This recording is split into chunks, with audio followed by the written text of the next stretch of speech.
વાર્તા. તેનું નામ છે બધા સ્વાદનું વ્રત.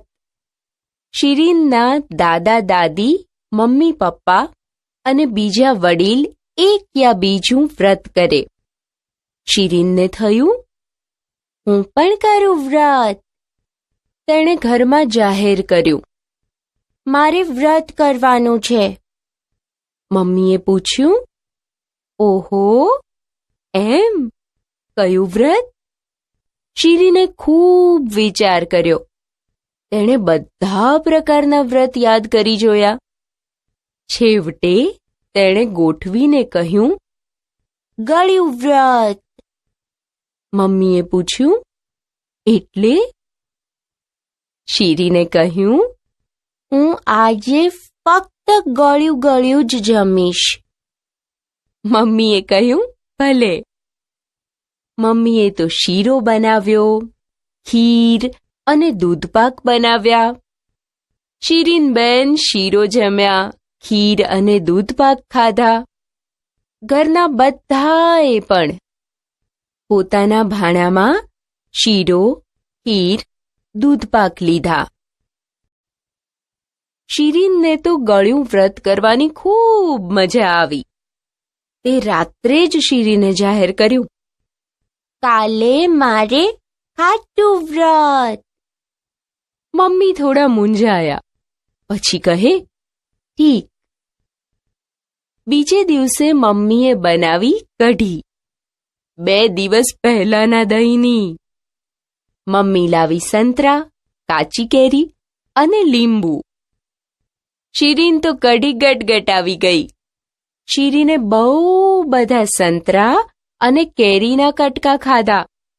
તેના દાંત તો ખટાઈ ગયા. તેણે મમ્મીને પૂછ્યું, લીંબુ પર મીઠું મરચું છાંટી તેનો રસ ચટાય?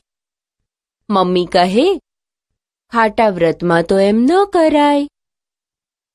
શિરીને લીંબુ ન ચૂસ્યું.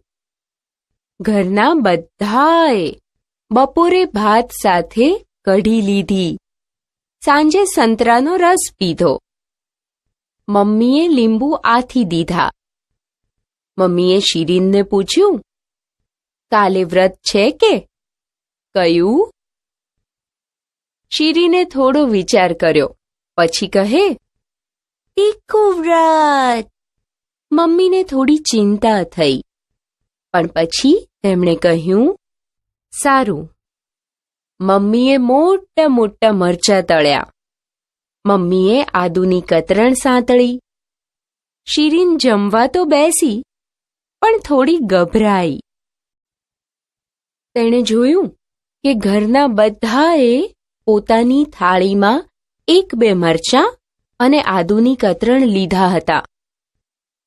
થોડી હિંમત કરી શિરીને આદુની કતરણ ચાવી. તે પછી મરચાનું બટકું ભર્યું. શિરીનના નાક અને આંખમાંથી પાણી નીકળ્યા. ગાલ લાલ થયા. તેના કાનમાંથી ધુમાડા નીકળ્યા. માથાના વાળ ઊંચા થઈ ગયા. શિરીને 2 પવાલા પાણી પીધું. મમ્મીએ કહ્યું, ચમચી મધ ચાટી લે. શિરીને થોડો વિચાર કરી કહ્યું, તીખા વ્રતમાં મધ ન ચટાય. મમ્મીએ કહ્યું, વ્રતમાં મધનો બાદ ન હોય. શિરીને ચમચી ભરી મધ મોઢામાં મૂક્યું. તેની જીભ પર ઠંડક થઈ. તેના ગળાને સારું લાગ્યું. તેની આંખના પાણી અટક્યા. દાદીએ કહ્યું, બસ બેટા, 3 વ્રત થઈ ગયા. હવે વ્રત લંબાવવાની જરૂર નથી. શિરીને કહ્યું, પણ 3જું વ્રત પૂરું તો કરવું પડે ને. મમ્મીએ સૂચવ્યું, વ્રતમાં દૂધ પીવાય, ખજૂર ખવાય. શિરીન પવાલું દૂધ અને 2 પેશી ખજૂર ખાઈ સૂઈ ગઈ. પછીના દિવસે શિરીને મમ્મીને પૂછ્યું, વ્રત કરું કે ના કરું? મમ્મીએ કહ્યું, તારી મરજી. શીરીને કહ્યું, આજે છેલ્લું વ્રત. ખૂબ ગડમથલ પછી તેણે કહ્યું, આજે કડવું વ્રત. મમ્મીએ કહ્યું, ઠીક.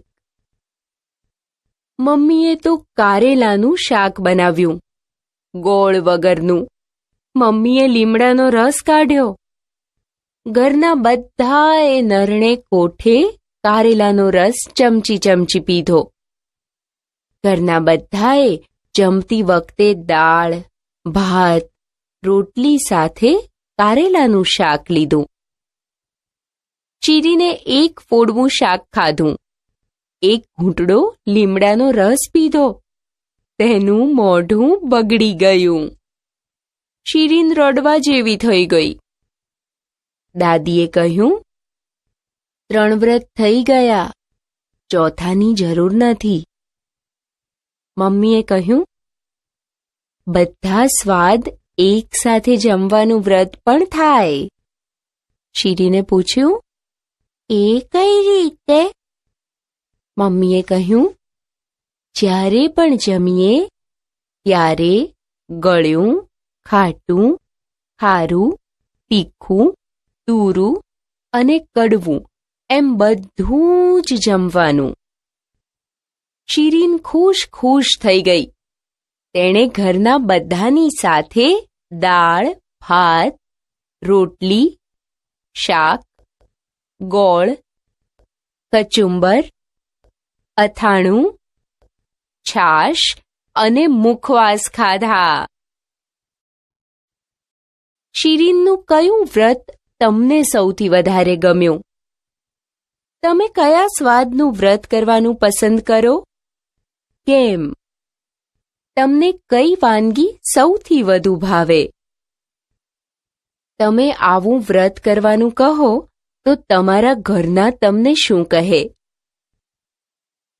શીરીનના મમ્મીએ કઢી બનાવવા 2 દિવસ પહેલાનું દહીં કેમ લીધું? ચોથું વ્રત નક્કી કરતી વખતે શીરીનના મનમાં શું ગડમથલ થઈ હશે?